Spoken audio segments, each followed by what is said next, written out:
So I was building a car detailing business years ago, and I'd had this Chevy Cobalt that I was going to do, and this thing was just a complete disaster. It was full of water, probably about 3 to 4 inches on the floorboard, and the guy had left all this fast food garbage all over the floor. So the whole floorboard was there.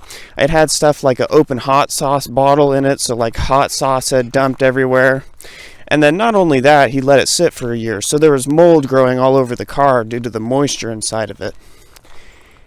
And he had asked me if I'd still do the price I said, because I had offered to do an introductory price to show that, how good my work is, right? And so he agreed to that. And I do all this work. It's probably about 4 or 5 hour job, I'd say. And, this thing's a disaster. So, I'm cleaning it and working on it the whole time.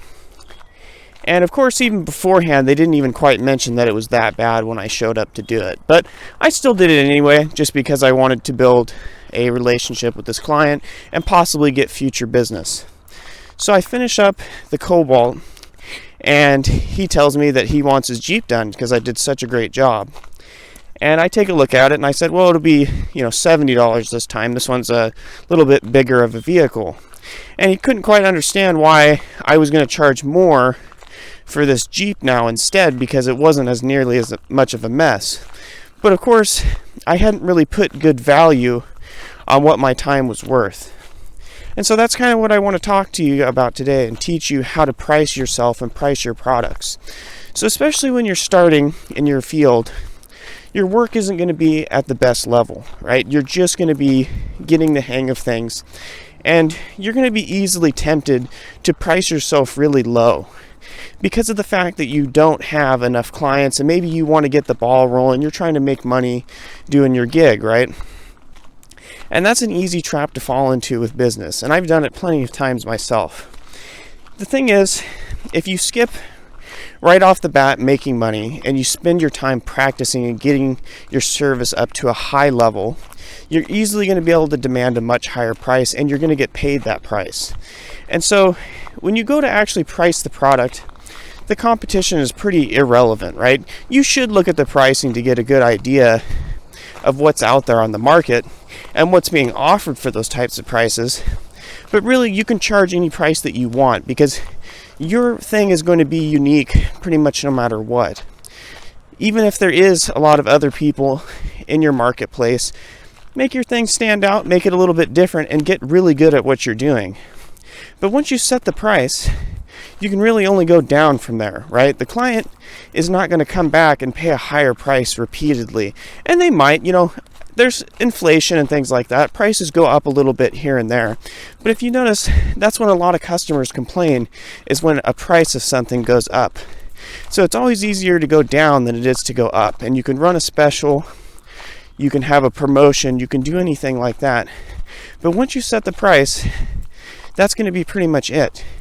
And you should really use your time to practice and get good initially. So instead of me going out and doing that introductory price, I should have kept doing more cars for free. And so what had kind of happened was I was trying to build up a portfolio of doing them. And I could only do my car so many times, right? My car is only going to be so dirty, and there's only going to be so many specific problems with my car that it has. So if I wanted to learn how to detail and get a scratch out of the paint, right?